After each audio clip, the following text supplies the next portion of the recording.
Olá, vamos seguindo aqui com o nosso conhecimento mais elevado sobre Deus, sobre o amor puro para Deus, por Deus, chamado de Prema Bhakti. Bhakti significa devoção e Prema significa devoção pura, ou seja, o amor a Deus. Quando a gente se devota a Deus, a gente ama Deus.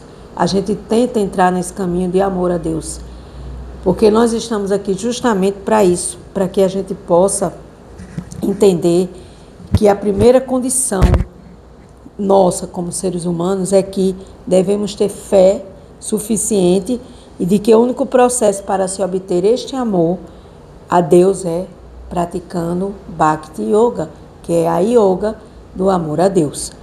O serviço devocional ao Senhor, ou seja, colocar Deus como centro das nossas atividades e não colocar as coisas materiais como centro das nossas atividades.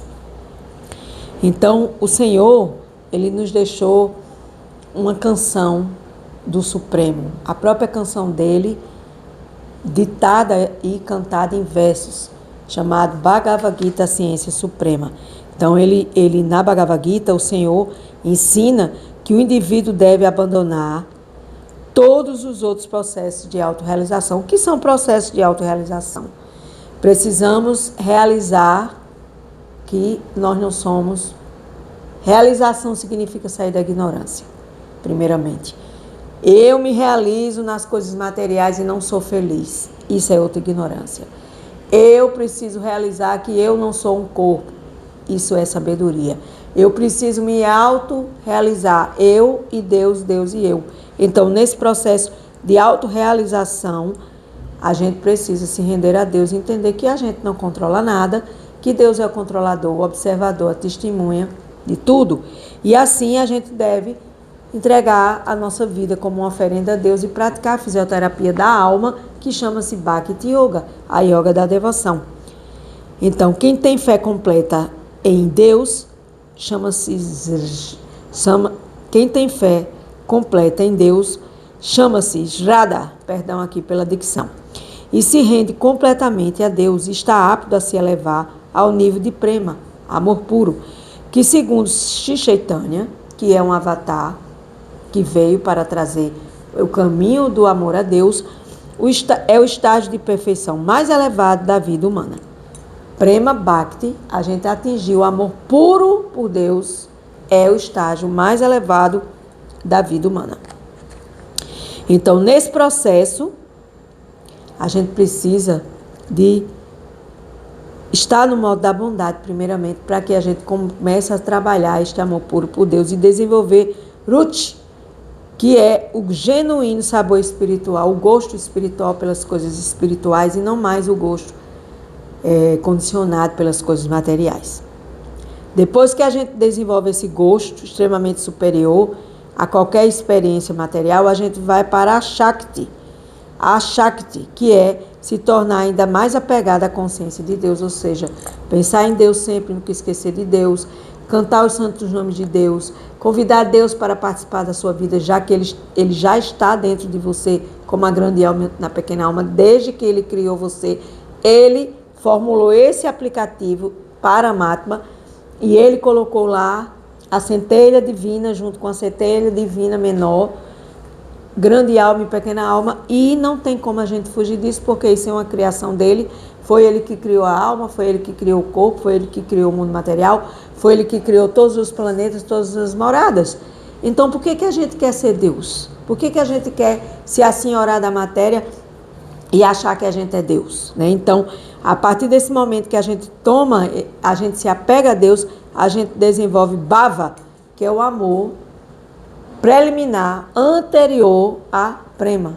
Bhava é o amor que vai desenvolvendo até chegar ao amor puro e maduro por Deus. Então a gente acha que rezar, orar, meditar, cantar, que a gente vai à missa, que a gente vai ao culto, que a gente vai para um centro espírita, que a gente vai para Umbanda, Candomblé, que a gente vai... São rituais, são aglomerações de almas que querem as mesmas coisas e estão ali se associando umas com as outras. Mas não é fácil desenvolver amor puro por Deus. É isso que eu quero dizer. Muito embora a gente esteja aqui tudo associado, cada um dizendo eu sou isso, eu sou aquilo, eu sou católico, eu sou evangélico, eu sou budista, mas na realidade a gente não precisa de religião, a gente precisa de espiritualidade, a gente precisa de conhecimento, a gente precisa entender que Deus é uma pessoa, assim como nós somos uma pessoa. Deus é a pessoa suprema e a gente só pode encontrar essas respostas e essas orientações dentro da filosofia védica, que nos traz todo esse conhecimento autorizado para que a gente possa crescer, amadurecer e expandir a nossa consciência. Então, nesse processo de desenvolver o mais elevado e puro amor a Deus, a gente vai buscar essa adoração a Deus e a gente vai entender que Deus e sua morada não difere absolutamente dele, porque Deus, sua morada, existe no planeta transcendental, no planeta mais elevado da constituição planetária, e assim a gente precisa estudar acerca dessas ambiguidades. Por quê? Porque são conhecimento que a gente não está afim e que poucos são chamados, muitos são chamados para ouvir e poucos vão ser escolhidos para desenvolver esse amor puro por Deus. Então, qualquer coisa que tenha relação direta com Deus, com Krishna, a suprema personalidade de Deus na filosofia védica, seu nome, sua forma, sua morada, suas palavras são absolutamente idênticas a Ele. Então, é quando a gente entende que quando a gente canta o mantra Hare Krishna, Krishna Krishna, Hare Hare, Hare Rama, Rama Rama, Hare Hare, quando a gente canta, a gente não está cantando algo diferenciado de Deus, a gente está chamando Deus para perto de nós e a gente torna esse mantra como um clamor, como uma clemência, como um pedido que Deus nos olhe com compaixão e que nos dê a chance para a gente se aprimorar e para que a gente possa buscar esse amor puro, buscar agradar a Krishna. Então, nesse processo de buscar esse convite divino, buscar esse convite divino para que a gente possa ir atrás de Deus, em busca de Deus, assim como a gente se preocupa tanto com as coisas materiais, de estar sempre servindo as almas condicionadas, de estar sempre agradando as almas condicionadas que somos nós, e a gente nunca vai agradar, porque a gente não está aqui para agradar ser humano, a gente está aqui para agradar o ser transcendental, a suprema personalidade de Deus. E aí, quando a gente desenvolve Gopi Bhava, que é um tipo de relacionamento por Deus, significa que nós estamos dispostos a abandonarmos qualquer coisa para a satisfação de Deus. Você está disposto ou disposta a abandonar qualquer coisa para satisfazer a Deus, a Krishna? Pois é, porque isso chama-se renúncia. Renunciar aos frutos do seu trabalho, renunciar à sua vida material e se entregar em busca dessa devoção. E isso não é algo religioso, é a ciência da nossa alma, é a ciência suprema. É o que nós viemos fazer aqui e nós não fazemos, por isso que nós sofremos.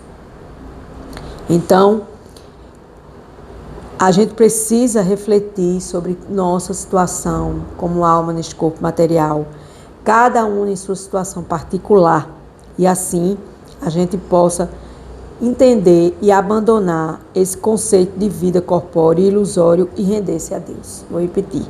Abandone seu conceito de vida corpóreo e ilusório. Além de ser material, é uma ilusão porque vai ter fim, o corpo vai ter fim, e a ilusão, ela leva você a entender que não vai ter fim, mas vai ter fim.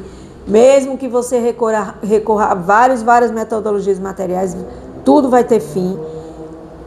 A única forma que a gente tem de se livrar dessas condições de não renascer mais aqui nesse planeta para mastigar aquilo que foi mastigado, para sofrer aquilo que já foi sofrido, para conviver com as mesmas situações, é render-se a Deus e buscar esse prema bhakti, esse amor puro por Deus. Se queremos assimilar gradativamente essa grande instrução, é preciso que purifiquemos a nossa inteligência. Então, como é que a gente pode purificar a nossa inteligência?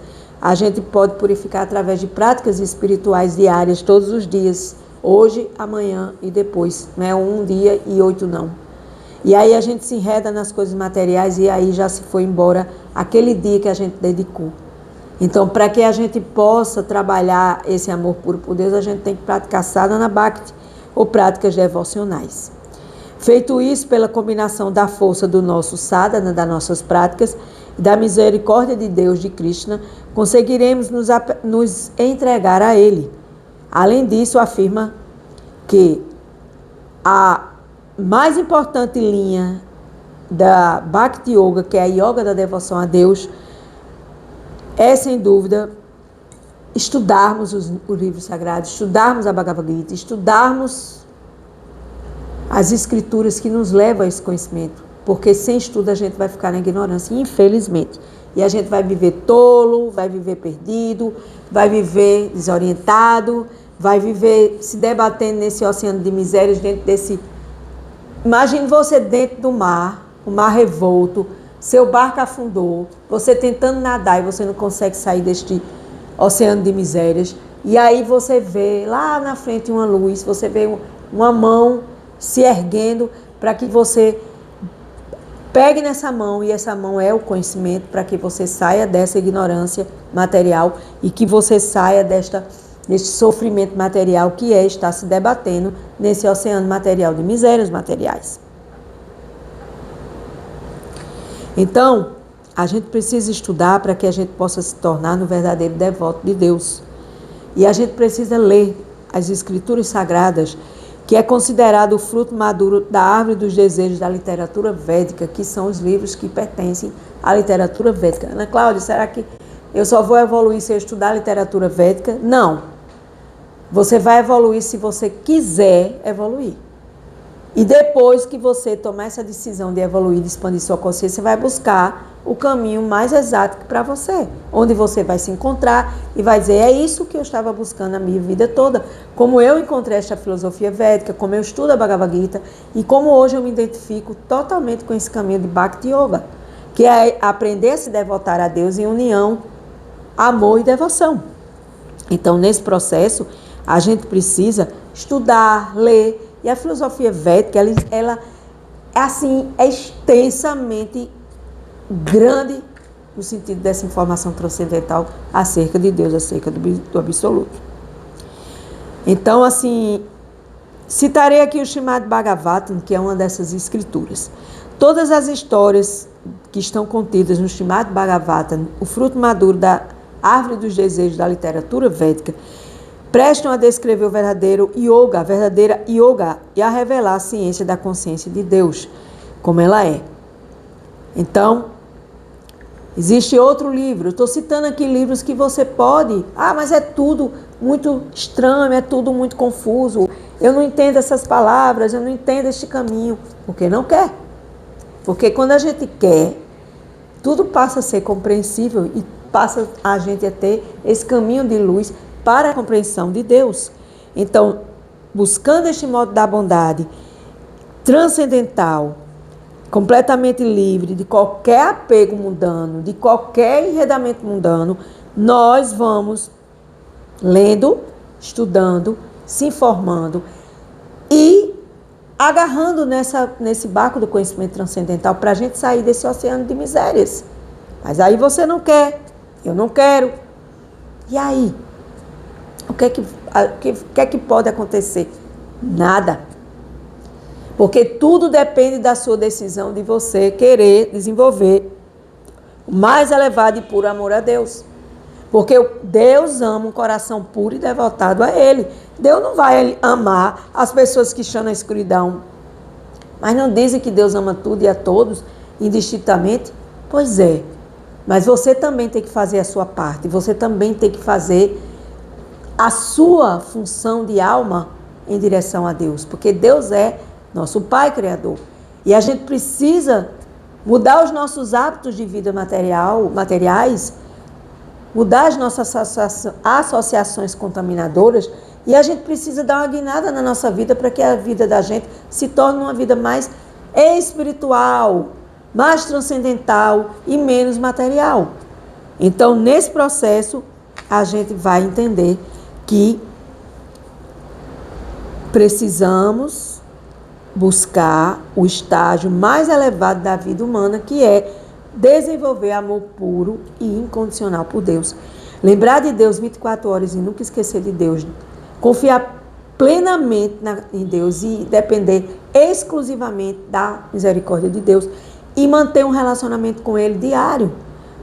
24 horas por dia, onde você está sempre conversando com Ele, sempre entregando seus problemas a Ele e ouvindo as orientações dele através da intuição, através do coração, através do Paramatma, que é o nosso mestre espiritual, que é a nossa intuição. Mas a gente faz isso, a gente escuta? Não. Por isso que a gente está jogado nesse oceano de misérias. Umas misérias maiores, outras menores, outras medianas, mas não deixamos de ter problemas enquanto aqui estivermos nesse mundo material. Então, nesse processo, a palavra arta pode ser traduzida como a finalidade, que é buscar o amor puro e incondicional a Deus. E segundo os Vedas, Vedas significa conhecimento acerca do absoluto. Os Vedas, a vida humana se destina a 4 artas, que é 4 finalidades, conhecidas como Dharma, Artha, Kama e Moksha. O que é isso, Ana Cláudia? Vamos lá.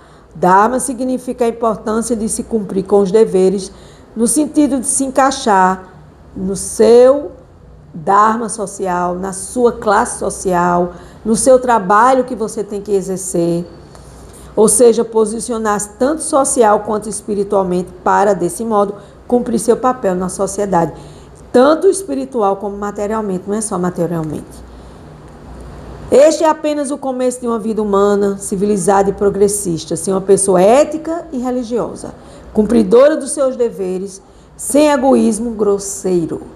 Ao agir assim, a pessoa naturalmente chega ao próximo estágio, que é a arta, que é marcado pela prosperidade e pelo desenvolvimento econômico. É muito bem organizado, né? Primeiro a gente cumpre com Dharma, depois a gente se desenvolve a prosperidade material. Praticando sacrifício, a vida da pessoa se purifica. Você tem que estar sempre se purificando. O que significa dizer que seu karma é transformado em karma yoga, quando suas ações oferecidas a Deus tornam-se espiritualizadas. É justamente o que estamos estudando na Bhagavad Gita, capítulo 5, é ação e consciência de Krishna, karma e yoga. Karma é transformado em karma e yoga. Então, o que eu trago de negativo, daquilo que eu preciso purificar, daquilo que eu preciso me limpar, eu preciso entregar a Deus, a Krishna. E aí, essas ações, quando são oferecidas a Deus, tornam-se ações espiritualizadas e não condicionadas materialmente, onde eu vou me enredar dia a dia. E assim, quando essas ações são espiritualizadas, vão proporcionar prosperidade ao executor, porque você vai estar trabalhando juntamente com Deus na sua prosperidade. A prosperidade material é considerada o segundo propósito da vida humana, mas vale lembrar que para que seja verdadeira, essa prosperidade terá que vir como resultado de uma vida fundamentada no seu Dharma. Se você está fora do seu Dharma, você não vai ser uma pessoa próspera. Você tem que entender qual é a sua missão de vida aqui na Terra, fazer o que você gosta, para que Deus possa agir em você com o seu arta, com a sua prosperidade material. Sabemos que o que acontece quando uma pessoa prospera, não é verdade? Sabemos o que acontece quando uma pessoa prospera. O que acontece quando uma pessoa prospera? Kama, que em sânscrito é escrito com K, K-A-M-A, mas na nossa linguagem portuguesa, Kama é com C, mas é a mesma coisa. Ela terá facilidade para satisfazer seus desejos quando você tem prosperidade material. Esse é, portanto, o terceiro arta, ou propósito, que é satisfazer os seus desejos materiais. Sem Lakshmi, sem o desenvolvimento da prosperidade, você não tem como se satisfazer. Finalmente, moksha é o quarto propósito. Moksha significa se libertar deste mundo, significa escapar do sansara, do ciclo de nascimentos e renascimentos nesse mundo material, do ciclo de nascimento, velhice, doença e morte. Esses são os 4 propósitos da vida humana. Dharma, a nossa missão. Artha, que significa você agir sendo uma pessoa ética e religiosa. Você vai desenvolver Artha, que é a sua prosperidade. O meu Dharma, eu viver o meu Dharma, eu vou desenvolver Artha, que é a minha prosperidade material. E aí eu vou poder satisfazer os meus desejos materiais juntamente com Deus. E aí eu vou, nessa consciência Dharma, Artha, Kama, que é os desejos materiais, eu vou me libertar deste mundo material, porque não tem mais nada o que fazer aqui. Eu já desenvolvi todos esses estágios. Mas existe um quinto propósito, algo superior a todos os 4 anteriormente mencionados, que é Prema Purmato Maham. Prema Purmato Maham, que significa a grande meta, muito além, inclusive, da liberação, é desenvolver amor puro por Deus, Krishna Prema. Amor puro por Deus é a nossa meta máxima. É a meta que sobrepõe o Dharma, o Artha, o Kama, o Moksha. A sua missão, o desenvolvimento econômico, a satisfação dos prazeres materiais e a minha libertação, minha liberação. Não, eu tenho que desenvolver amor puro por Deus, porque é o mais importante nisso tudo, porque desenvolvendo amor puro por Deus, Deus vai me dar aquilo que eu preciso, que eu mereço, na hora certa, no momento certo, quando Ele vê que o meu coração está limpo das ervas daninhas do desequilíbrio emocional, das ervas daninhas do desequilíbrio mental, das ervas daninhas das minhas ações condicionadas. E eu vou estar limpando mente, coração, ação, e assim eu posso desenvolver Prema Bhakti, que é o verdadeiro amor por Deus. Antes disso, a gente não consegue. A gente tem que seguir passo a passo, porque para chegar a Deus, a gente precisa estudar, a gente precisa desenvolver, a gente precisa compreender e a gente precisa buscar amar a Deus acima de tudo e de todos. Ame a si mesma, ao próximo e a Deus acima de tudo e de todos. E a gente não ama, a gente só procura Deus por interesse, a gente mal agradece e quando agradece é muito pouco. E a gente precisa lembrar de Deus 24 horas e nunca esquecer de Deus. E entender que todas as coisas maravilhosas e as que são inauspiciosas, ou seja, as que nos trazem dores, elas são aprendizados, porque nada vem ao nosso encontro em vão, seja doença, pobreza e conflitos. Então, com essa mentalidade, com essa consciência, a gente vai se relacionando mais e melhor com Deus e a gente vai buscando esse amor puro por Deus, que é estar junto com Deus em amor, devoção e gratidão o tempo inteiro e sabendo que nós somos uma alma e não um corpo condicionado. E quando a gente tem essa consciência, tudo mudará para melhor e tudo ficará mais claro e iluminado em nossas vidas. Com gratidão, um amor mais puro e elevado por Deus, Prema Bhakti, é o que nós propomos no dia de hoje, nessa nossa meditação deste vídeo aqui, proposto e entregue a Deus como serviço devocional e também com a missão de trazer a consciência de Deus para todos nós, que somos almas e não corpos. Com gratidão eu encerro.